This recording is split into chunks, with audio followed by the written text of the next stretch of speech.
Hello, karibu tena katika channel hii ya Green Hoof Holding. Kama wewe ndio mara ya kwanza kuvisit hii channel, na kuomba usubscribe pamoja na kushare, pamoja na kutoa comment zako katika kuhusu masuala ya ufugaji wa nguruwe, ili tuweze kufundishana na kuelezana zaidi kuhusu masuala ya ufugaji wa nguruwe. Leo nitaenda nizungumzie namna ya kulisha nguruwe wako kutoka siku anazaliwa hadi siku unampeleka sokoni, ambapo hapo kuna magrupu ambayo yamegawanyika. Kama nguruwe wako amezaliwa kuanzia siku day 0 hadi wiki ya 3, anatakiwa anyonye kwa mama yake maziwa ambayo yanakuwa na important nutrients ambazo zinamfanya akue kwa haraka. Basi twende moja kwa moja.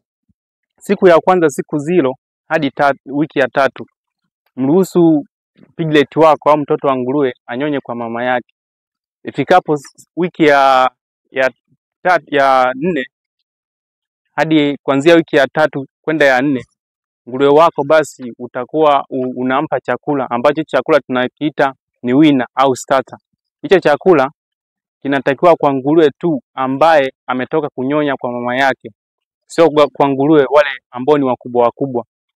Hicho chakula kinaweza kikapatikana madukani, ambapo sasa wewe kama mfugaji utachukua chakula kutoka kwenye kampuni ambalo liko trusted, sio kampuni lolote tu ambalo linauza chakula cha nguruwe. Kingine, kwenye masuala ya ulishaji chakula cha nguruwe, hakikisha kwa wale nguruwe wadogo wale piglet ambao wametoka kunyonya, hakikisha kwenye banda lako la nguruwe kunakuwa na uwepo wa chakula. Kile chakula kisiiche, yani kwenye kalo la chakula kiwepo muda wote na hakitaki kuisha, kwa sababu yule mtoto wa nguruwe anatakiwa ale masaa 24 yote bila kupunguza kwa chakula. Jambo jingine, ifikapo wiki ya 5, basi huyo nguruwe unatakiwa umpe chakula cha kukua, yani kuimarisha misuli ili awe na uzito wa kutosha. Hapa hicho chakula tunakiita ni grower. Hicho chakula mpatie nguruwe wako kwa wakati sahihi. Sio kila muda nguruwe anatakiwa ale, hapana.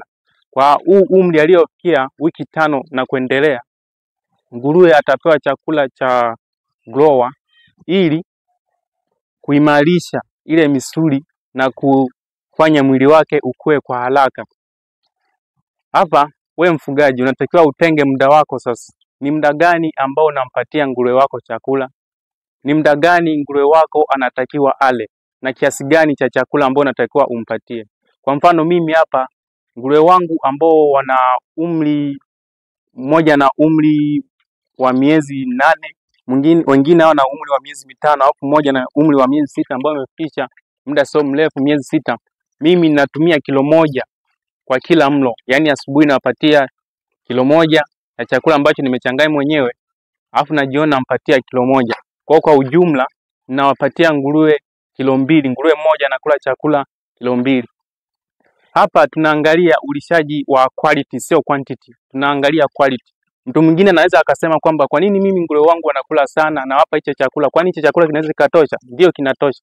Lakini wewe unaangalia unatumia chakula gani? Yani tunaangalia quality, sio quantity. Hapa hicho chakula mimi nitawapatia hadi siku ambayo nitawapeleka sokoni. Hicho ni jambo la msingi sana. Kingine cha kuongezea kwenye hapa malisho ya chakula, kabla nguruwe wako hujawapatia chakula, unatakiwa uwape majani yale mabichi, majani laini yale mabichi. Haya majani yanawasaidia kwenye kuongeza vitamin, ambayo majani yanakuwa na uwepo wa vitamin A ya kutosha. Basi mpatie nguruwe wako na matunda kama yanapatikana, yale matunda kama matikiti, maembe, ndizi, maganda ya ndizi, majani yote mabichi. Wanapenda sana nguruwe kula na yanaongeza vitamini pamoja na virutubisho vya kutosha. Hicho ni jambo dogo tu ambalo nimelizungumzia leo kuhusu masuala ya chakula. Shukrani sana. Kwa jina naitwa Yumbu Kija. Ni mfugaji ambaye napenda sana nguruwe, napenda kufuga nguruwe. Kwa maelezo zaidi na kufundishana kuhusu masuala ya ufugaji wa nguruwe, basi utapiga hizo namba ambazo zinapiga hapo kwenye skrini yako ili tuendelee kufundishana zaidi.